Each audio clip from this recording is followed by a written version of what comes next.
Let's begin.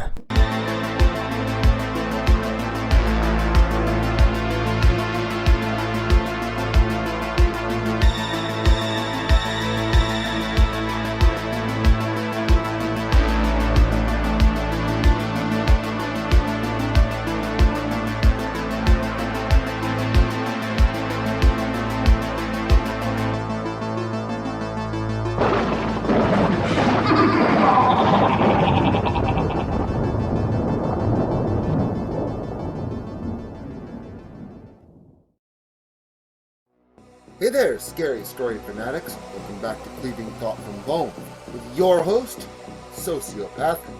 It's time we go and investigate the shores of Locust Lake, kick over some stones, and maybe learn a few hidden truths. So if you're ready, buckle up for Doughboy420's Locust Lake Investigation.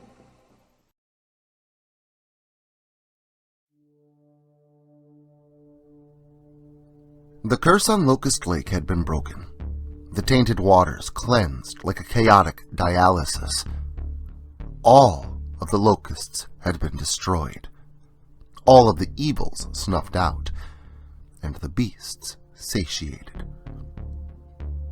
Icarus believed that Commander Todd, along with the help of several civilians, had put a stop to the curse once and for all, and for a time, it looked like exactly that. But recently, there have been more sightings, more disappearances, and more deaths at Locust Lake. The local powers had been doing a sufficient job of suppressing the truth of what had been going on there, but with the addition of corporeal, mortal serial killers, it's been made more difficult to hide the non-corporeal and immortal monsters that dwell upon the land that surrounds Locust Lake. And that is where Icarus comes in. It is their job to shield the eyes of the normal world from the horrors of the abnormal, the abominable. Commander Todd was the obvious choice to send on mission due to his history with and knowledge of the lake. He had studied it for years and had been a surviving victim of it after all, but he was not the one selected to lead the charge. Instead, a veteran commander was sent in. He had seniority over Todd, and it was believed that due to the vendetta that Todd had against the lake, it may be unsafe of a choice to send him back there. In all reality, it was an unsafe choice to send anyone back there. Commander Dwight was a veteran of the war, before he ever joined up with Icarus, and after joining, he excelled at bringing home the target. He wasn't perfect, no one was, but he was a damn good recruit, and that brought him up the ranks fairly quickly. Dwight was pushing 70 by the time the Locust Lake investigation fell into his lap, but he never let a little thing like age stop him. The man was built just the same as if he were in his prime. He ate right and maintained a healthy body, fit and muscular, but he was still old, so he still felt it, but he accepted the mission nonetheless. He was tasked with capturing or eliminating all threats at Locust Lake. He was fully briefed on the events that had transpired there, and his team would be well equipped with the weapons that were known to be effective against the horrors of the lake. Knives, batons, and bullets coated with bone fragments taken from evidence lockers. The cult of locusts collected them, but Icarus ultimately acquired them in the end. They were fully prepared as anyone could have possibly been to take out the monsters there, but even though there were 8 of them, and they were highly trained and armed to the teeth, nothing could prepare anyone for the darkness that called Locust Lake its home. The repurposed armored SWAT transport pulled up the hill beside Locust Lake and parked on the road, in the open in front of the cabins. "Let's set up shop and get moving by 1200, Commander Dwight said, ordering his team to organize a field headquarters. The 8 of them went about setting up cameras to document what happened. getting a good lay of the land in the process. They'd seen the pictures and satellite images of the area, but they had to get up close and personal to get a real feel for what they were up against. They traveled in teams of 2 in order to position cameras at either end of the lake, in strategic places around the cabins. At the rubble of an old cabin up the hill, at Pine Ridge, also known as the Black Woods, another overlooking the quarry, and finally, one at the very top of the mountain, at a place called Bear Camp. It was uneventful throughout the day, and some of the agents were starting to doubt why they were even there. They had been on location for several hours and had not seen hide nor hair of a single monster in the woods. Nothing on the cameras. All of them felt safe. They began to believe that it was a false alarm. They'd all been on cases involving the most terrible of ghosts, demons, and gargantuan beasts, so they knew what feelings of dread came with dealing with real things of the paranormal. But they felt none of that there at the lake. Only a peaceful vacation in beautiful nature. Huey, take Ellen and scout the hourly patrol. Major Roger, the second in command, ordered. Roger, Roger, Huey said with a giggle.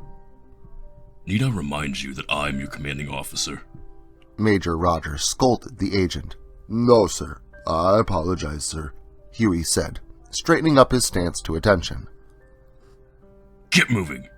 The hard-ass Roger demanded.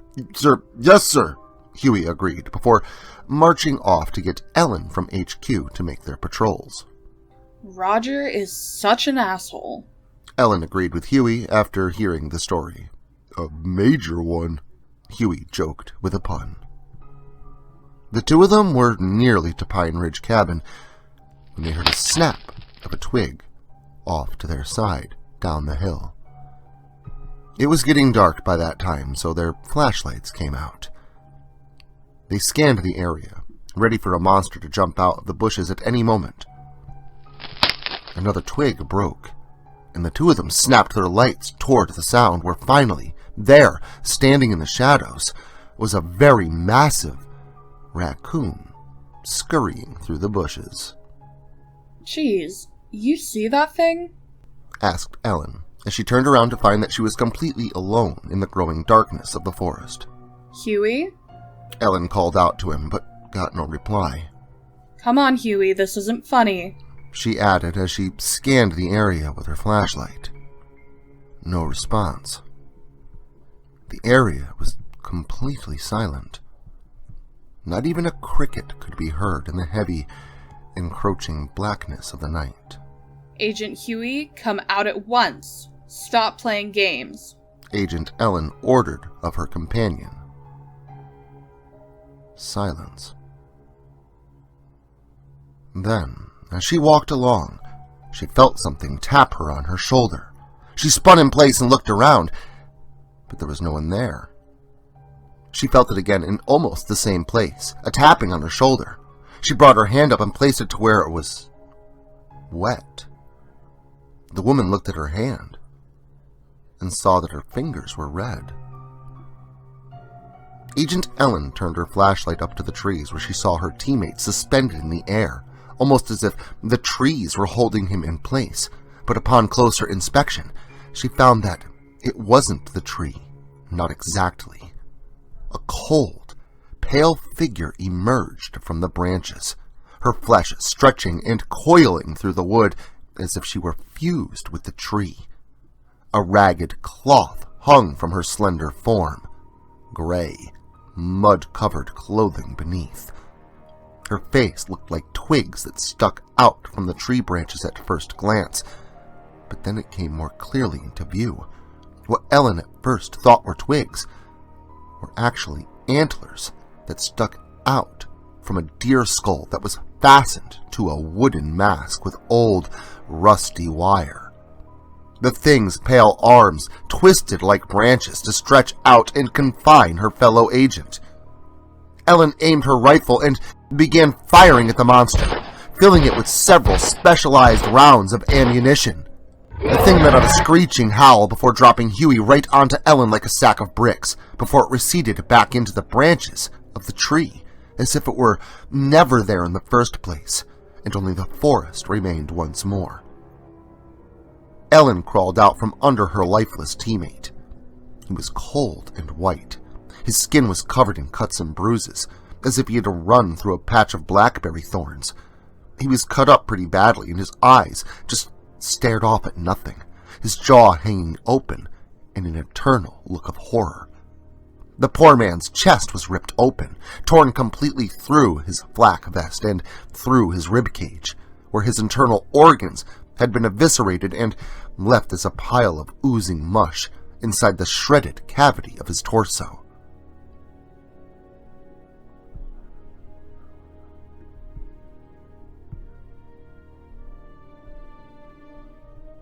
Back at HQ, everyone had heard the rifle fire, and several of them came running towards the source of the sound. It took them a few minutes, but they got there very quickly to find Ellen curled up with her legs against her chest, looking upward and shaking. Several feet away from her was the torn-up body of Agent Huey. Weird gunfire. What happened? Agent Bill asked. It hit the trees. Agent Ellen mumbled in shock. What? Bill asked, two others standing behind him. The trees. It came out of the trees. She spoke, not making any sense to the others. The four of them were then alerted to the sound of more gunfire coming from somewhere down the mountain. HQ! Agent Kyra yelled out in realization. Back at camp, Agent Keith had been left alone when the other three ran off. Commander Dwight and Major Roger were up at Bear Camp, far away from the rest of the team. They too heard both sets of gunshots, but would take them much longer to get back down the mountain.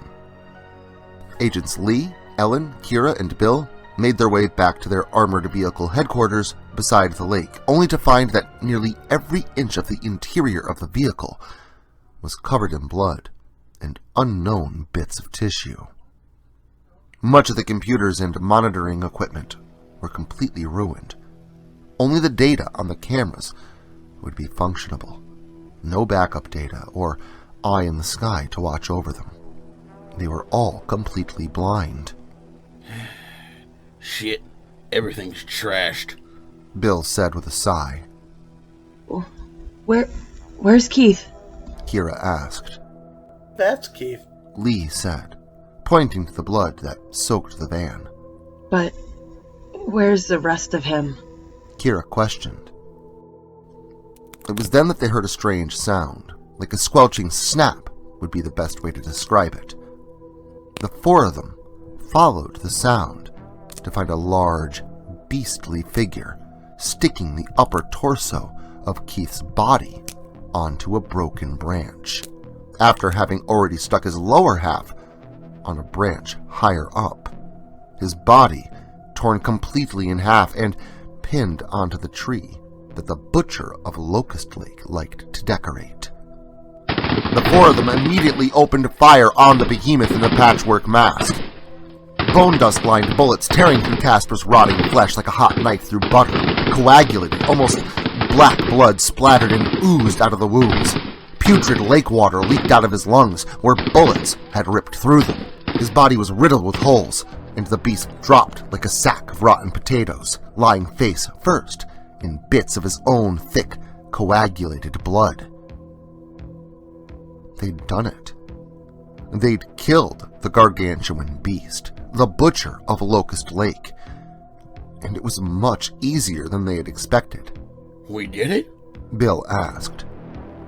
I mean, we did it.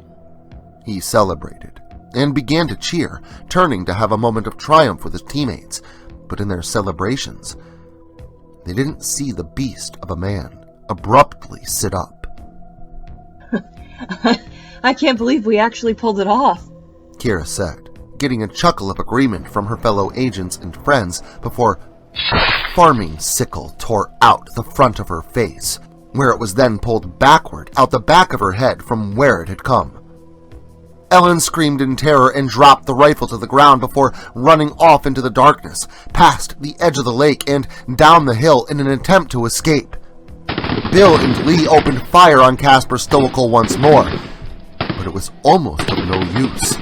Lee emptied an entire clip into his body, but he just kept coming. Bill turned and fled, but Lee was grabbed by the butcher and thrown toward the lake. Bill turned back, wanting to help his teammate, but ultimately decided to run away instead, heading off in the same direction as Ellen and leaving his fellow agent behind to fend for himself. No, please! Lee begged, attempting to crawl away from Casper, but the butcher of Locust Lake grabbed a hold of the screaming man, pulling him by one ankle as he scraped and clawed at the mud and rocks. He tried and tried, but was ultimately helpless against the power of Casper as he was pulled toward the water. The man's screams then turned to gurgles as his face was forced down into the mud at the edge of the lake, pushing him far down into the thick slop until he stopped moving. Ellen made it down to the dirt road that led into camp, and Bill followed soon after. She turned and bolted for the main road as soon as she could. Bill just a dozen or so yards behind her. The two of them quickly ran down the hill in an attempt to escape, where they heard a loud snap, like the cracking of wood, followed by a large, broken tree branch hurtling out of the shadows at the side of the road. The thick and jagged log broke its way through Ellen's torso and pinned her violently to the road, a large hole tearing completely through her body. Agent Bill stopped so abruptly that he fell back onto his behind as he slid across the dirt.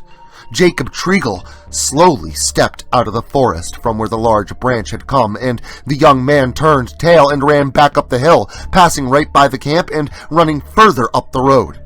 Bill passed by several abandoned houses that lined the road, every resident having packed up and moved out long ago, all of them fleeing from the horror that grew closer and closer to them by the day. Bill fled quickly up the road until eventually he reached a dead end. Here he attempted to hide, stepping behind a large pile of rubble that he could tell was once a building, but it had collapsed a long time ago. Only the floor plan of the building could be mapped out, as the entire mansion that was once there was now just a pile of rotting lumber and old, broken furniture. The young man huddled up to a bit of concrete and plaster and tried to catch his breath, but also hold it quietly at the same time. He waited for a while, expecting to hear footsteps, but aside from the occasional crackling of rubble inside the building, he heard nothing. Bill sighed with relief, but still clenched his rifle tightly, ready to fire at anything that approached him, even though he knew it couldn't kill them. Maybe it could slow them down enough for him to get away. Only the sound of his breathing, his heart pounding with the occasional cracking of rubble, could be heard as he stayed there for what felt like forever, so focused on the darkness of the forest that he did not take notice that the cracking sound had gotten closer to him. It was no longer a strange, far-off crunching and cracking that reverberated from the inside of the ruined mansion. Now the sound had migrated to the outside of the building, but he still did not understand the nature of the sound, nor did he seek to. He was completely oblivious to the thing that approached him. Eventually, Agent Bill felt as though he was safe.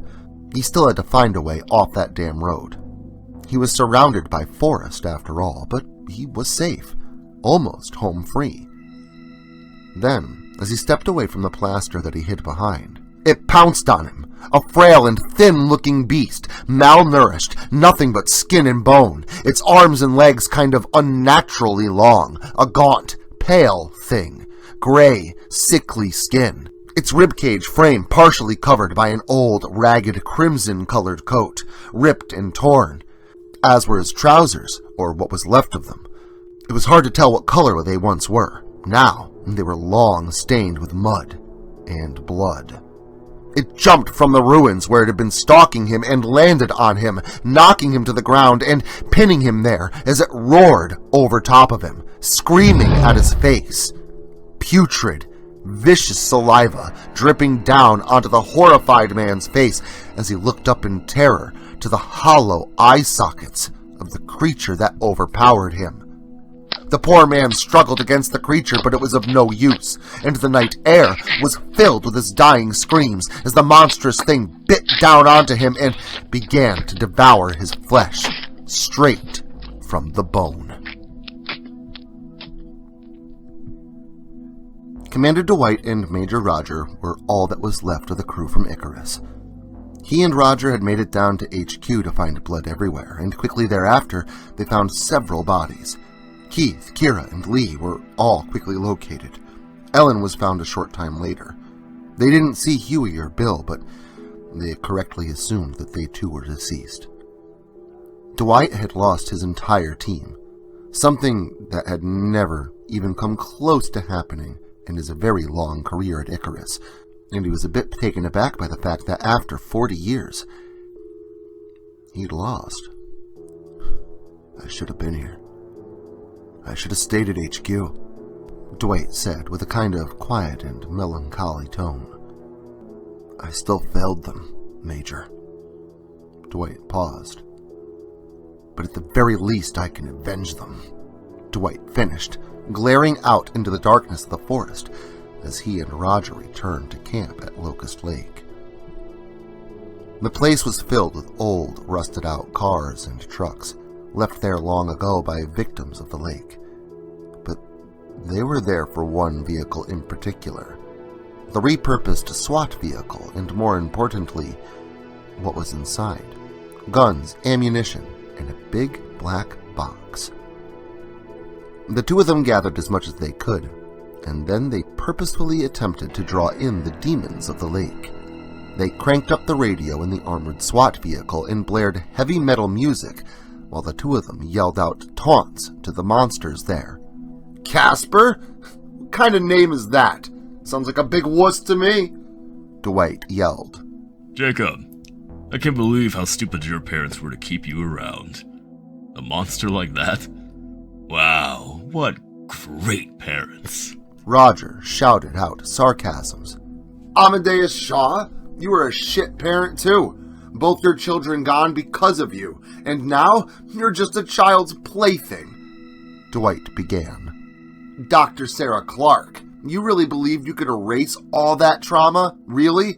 It's pretty presumptuous, or cocky, not sure which, he finished. And the Lady of the Water herself, Akhenath Oniga, the worst parents of all. Wow. What a... Roger began, but was quickly interrupted by a small, pale hand wrapped around his throat that held him aloft, off the ground.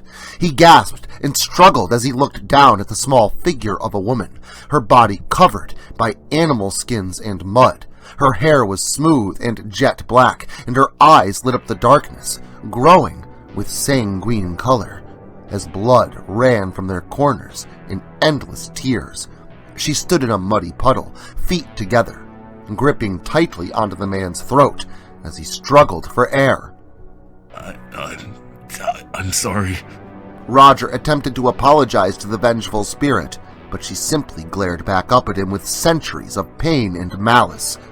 Commander Dwight looked over to his comrade when Roger's sentence was cut short and found that the Major was several inches off the ground, held there by his throat by a pale native woman that was much, much smaller than he was. Commander Dwight turned to take aim with his rifle, but the woman of the water turned to gaze in his direction, and despite all of his experience dealing with demons, gods, ghosts, and countless monsters, he was still shaken and frightened by what he saw in those eyes. Dwight gathered his composure and opened fire upon the small woman, but in an instant, she was gone, vanishing back into the water from where she had come, leaving Roger to drop to the mud. See? You run away like a coward. Why don't you come out and face us? Too weak? Too scared? Ashamed because he was right? Commander Dwight roared. Commander, Roger said, looking up from the ground and into the shadows. What's the matter? Don't want your daughter back? I have her bones all over these bullets with your name on them. Come get them, Dwight continued. sir? Roger said in a bit more of a panic. "What?" Dwight yelled at his major. That. Roger said quietly, pointing out into the darkness. Commander Dwight looked up to find a massive figure approaching him, a wide beast of a man in a stitchwork mask. Near to him was a tiny wooden figure covered in burns. Then, as the commander scanned through the trees, he saw two more shadows approaching, a short woman in business attire, dragging her leg behind her as she walked, and a very tall figure, like a tree, walking toward them, a wooden mask upon his face. They were surrounded. Only one thing for them to do. The two of them began letting bullets fly, tearing through all the monsters of the lake. Tiny wooden arms were blown off, coagulated blood and rotten guts splattered upon the forest floor and trees. Bullets ripped through ethereal shadow of the mad doctor. They kept shooting, reloading, and shooting some more. But the monsters just kept coming. When their rifles emptied, Roger grabbed his sidearm and continued his hail of bullets, while Dwight retrieved the black box and flicked open the latches on either side before opening it. From the large box, Dwight pulled out a long, cylindrical-shaped object before loading something into one end and raising it up to his shoulder to take aim at the closest threat, the tall man in the wooden mask, Jacob Treagle. Then it happened. A rocket ignited and propelled itself out the end of the launcher, where it swiftly sailed through the air and hit its target, turning the monster into body parts and chunks of flesh as he exploded into bits and pieces. "Woo!" Dwight shouted in celebration, but he didn't have time for that. The rest of the monsters were still coming, so Dwight went to retrieve another rocket from the box where he had found the launcher, but in doing so, he noticed something that, once again, shook him to his core. The chunks of flesh that had been the monster of the Black Woods were now starting to flop and roll back toward each other, and as Dwight watched the pieces begin to reform together, he realized that there was no hope for this mission. They had to leave, and they had to go immediately. "We have to retreat," Doug said, the sound of fear entering his voice for the first time. What? Roger asked. "Go!" Commander Dwight yelled as he took off running through the opening that he had made, followed quickly thereafter by Major Roger. The two of them ran as fast as they could. They crossed what was left of an old wooden bridge. They ran down the dirt road that exited the camp, and they began to run down the road that would eventually lead them to the main road and the ticket to their freedom. Then, as Roger ran, he could only hear his own footsteps. He stopped for a moment and looked back to find his commander, up several inches off the ground, a look of absolute terror upon his face. Below him, holding him by his neck, was a small woman, covered in dirt and mud, clad in gray rags, and a wooden mask that held a buck skull fastened onto it, clung to her face. Only darkness inside the eye sockets of the skull. It was strange to Roger, though. Beyond the fact of what was taking place, what he found strange in the moment was that the woman wasn't standing. Not really, anyway. It was more like she had materialized out of the ground, as if she were part of the earth herself, her pale legs turning brown and mixing with the mud that she emerged from. Roger then watched as his commander's innards became outards when the gray woman, Freya Flint, tore into the man's stomach, his guts spilling outward onto the small woman. He screamed what little he could before many of his internal organs were pulled from his body. Roger was completely silent as he watched the rest of the beasts approach the still living commander. He was still gasping, still holding to life, but that would soon come to an end when Jacob, Casper, Dr. Clark, and Mr. Shaw laid their grasp upon him, and just like his innards, his body was torn apart, limb from limb, as the group of them ripped him to pieces right before the Major's eyes. Roger simply stumbled backward and took off running down the hill as the commander was ripped to shreds behind him. When Icarus found Roger, He wasn't himself anymore. Something had broken inside of him. He'd checked into a local hospital and the police had questioned him, but ultimately got nothing from him. It wasn't until Commander Todd caught wind of what had happened that Roger finally revealed any information.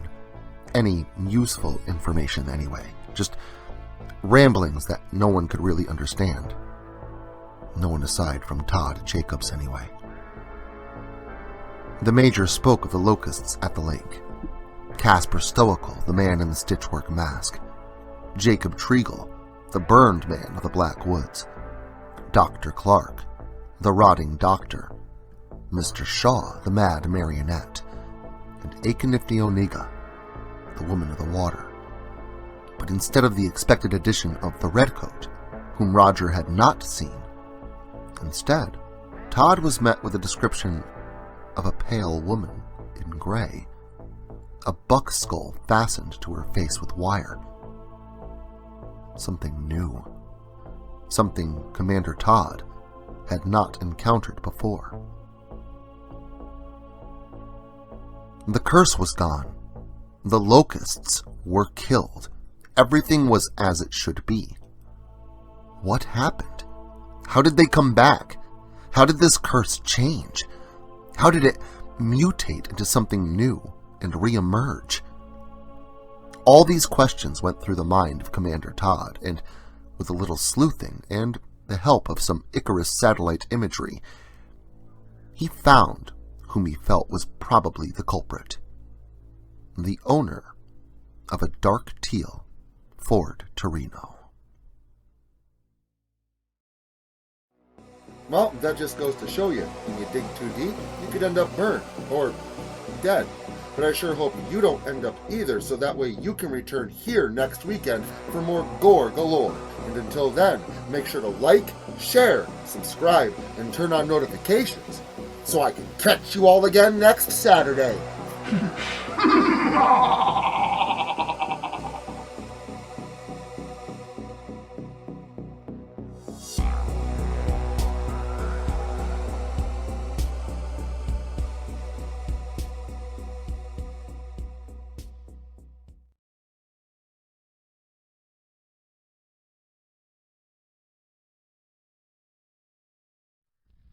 Social media can be very unpredictable, especially regarding horror content. If this content gets removed, all new content will be simultaneously presented on various websites provided in the description to this video. Make sure to follow me in other digital spaces so that you never miss out on the terror. Also, if you like this video, make sure to leave a comment and hit the like button. It helps the channel a lot. If you're new to the channel and you enjoy what's here, consider hitting that subscribe button and the notification bell so that you never miss an upload. Writing is a dream of mine, and it's all of you that make that dream come true.